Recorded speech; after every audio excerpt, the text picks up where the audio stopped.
Jordan was just talking about it. Can you kind of compare your grasp of the offense maybe at this time last year with what your understanding is now?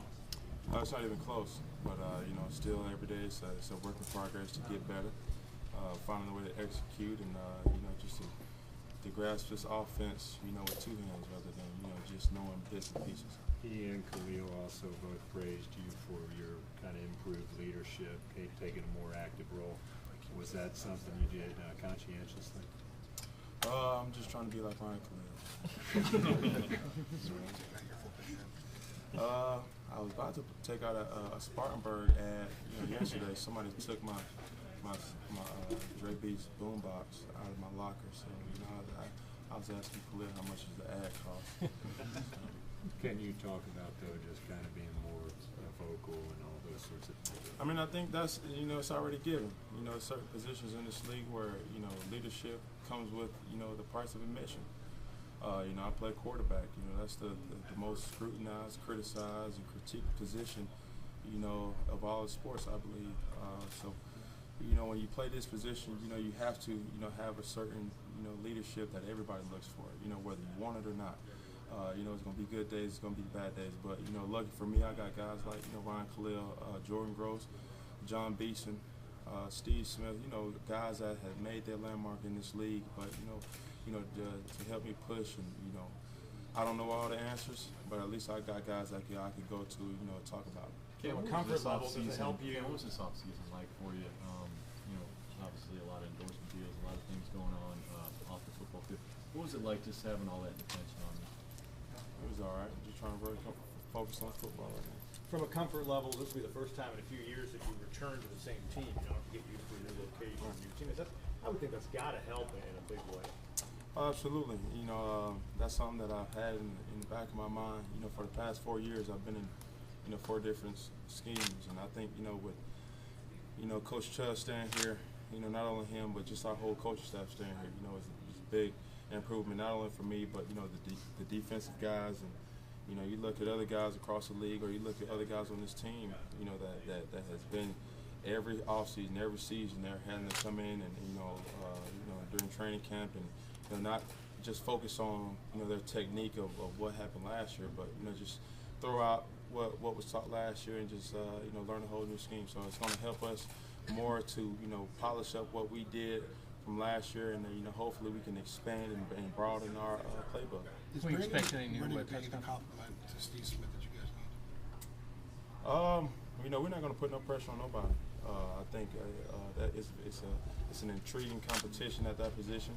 We're expecting a lot from Brandon LaFell, Tutu, Kay Aloha, with the just addition to Lewis Murphy. All those guys have qualities and traits that possess to be a great receiver in this league. But Steve Smith is solidified who he really is, and I think last year really made a bigger impact. So we know going into this league, going into the season, there's going to be a lot of attention that's going to be focused on him. Can we expect any new wrinkles to your Superman celebrations? Stay tuned, you'll see. Luke Kuechly said the football starts tonight with the Pats. How different this practice becomes tonight? For me? Yeah. Does it change it all for you? Hey man, I got that red jersey on, so I'm saved for a lot. But it's different, and that's one thing I had to learn. That was another thing I had to learn from the college level to the professional level. You just don't go out there and just be battering people. It's really not. Even though we have them, equipment, you still have to be smart. How big? And you just have to that these guys are teammates, and you have to know that even though we're competing for a common goal, but you still have to be smart. How big were Dallas Allen and Marquis Slayton, your high school football coaches, in your development as a quarterback? Tony Slayton. Tony Slayton. Very big. We just had a motivational speaker this morning, and he touched on things that people that had an impact on your life. Parents, younger brother, some cases sisters, nephews, nieces. It doesn't matter. Whoever has an impact on your life, and I think the pressure that a coach has, not only on the field but off the field, and those guys had a very big impact on my life. you know, starting in high school, but not only starting in high school, I still keep a relationship with coaches that coached me in rec ball. What were your thoughts the first time you read or heard about that Ryan's ago? I mean, we back Ryan 110%. You know, I've said that once and I'm going to say it again. You know, nothing that anybody else on this team does, you know, we have no choice but to back him. You know, I'm not going to sit up here and say he shouldn't have did that because with 32 teams, everybody wants to win the Super Bowl. So, you know, we're not going to hide or hand around anything, you know. But everybody on this team backs Ryan Khalil. And, you know, from the coaches, the players, to the management, to the janitor, to the fans. You know, if you're on this ship, you're going to back him. So. It seems like you, in particular, would really love that message because you said during the season last year that you're not going to apologize because you just want to win. I'm just trying to be like Ryan Khalil. Cam, what are the one or two things that you're kind of focused on this year in terms of continuing your development? Just working on being great, man, and you know, just touching on the thing that, you know, the speaker touched on today. You know, just the little things. You know, everybody wants to win the big, you know, hoorah, the Super Bowl, but you know, let's worry about today. Let's worry about, you know, trying to go out there and get better and execute each and every play. You know, because tomorrow's not promised. So, you know, you got to focus on the small things, focus on the, you know, the installs that's putting in, you know, the things that we have already learned, and, you know, just get good coaching. Cam, Saturday's attendance record broke records. It was almost 13,000 fans here. How important is it to know that the fans are behind you and so excited for the new season? Well, it's another vibe that's going around, you know, the whole Carolinas, and it's a good vibe. You know, the sad thing about it is we only just scratching the surface. You know, we went 6-10 last year. That's nothing to be, you know, happy about. But at the same time, you know, everybody, not only me, not only the coaches, not only the players, not only the fans, but it's a buzz and it's a potential that this team has. But, you know, like the saying says, potential ain't never won nothing. So we got to go out here and, you know, like I say, focus on the small things. And, you know, we're going to need the fans more than ever this year, because we want to own a Bank of America stadium, and they have a big part to do with it. Talk about all season, the benefit of spending time with your coaches. A lot of folks haven't seen the hours of training. You know, and they will never see the hours.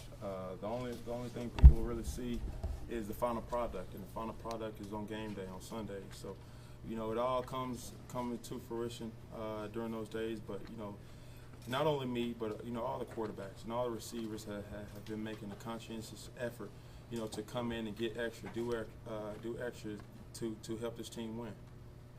Is there a specific? Man, Luke is a wonderful guy, person. You know, that's first, and second, you know, he's an unbelievable, you know, football player. I had the opportunity to meet Luke, you know, in Bradenton, IMG, and, you know, he's a stand-up guy. You know, first off, looking at him, you know, you don't think he has that type of fierce attitude on the field, but, you know, looks may be deceiving, I see. And, you know, when he's out there, he makes an impact. You know, I'm having to, you know, throw screens in the ground because his recognition already is through the roof, and that's what you want to see. And not only at the linebacker position, everybody, you know, including myself, is in a competition this training camp with the linebackers, the safeties, the linemen, you know, the receivers, running backs, everybody. You know, I think competition brings about greatness, and that's what we're going to need. Is there a specific part of your game that you prioritize when improving in? The sack total, the interception total? Anything you're focusing first on? I think it's everything, right? You know, I'm not satisfied with nothing that I've done. You know, with going back and looking at the film from last year, you know, some things that I felt like I did right, but, you know, for the most part, you know, I still got to get better. It was some disgusting looks on my face from plays, whether it was a turnover, whether it was a read, and I got to get better. So, you know, coming into this whole training camp with a whole new state of mind, you know, throwing away what has happened, and, you know, focusing on, you know, how I can make an impact basically right now. Is it possible that your stats, your individual stats, could actually go down? The teams that would benefit from that, kind of less is more, given that you have to do less? You're trying to trick me, huh? Ask the question again. Is it possible your individual stats could actually go down in some cases, but the team improve because more guys to carry the load? Whatever you're saying, I really don't know, but, you know, I play this game to win. And you know, statistics is something for, you know, for statistics. You know, I don't, you know, go to the sideline and look how many yards I have. You know, I play this game with you know, the anticipation to win each and every game. You know, with execution, with hard work. You know, with the mental aspect to, you know, go in and do my part. And you know, whether the play is called from up top by Coach Jasinski and Coach Shula, you know, it's my job to execute. No matter whether it's a run, pass, with me doing a reverse or blocking, you know, I'm all for it. Thanks, Cam.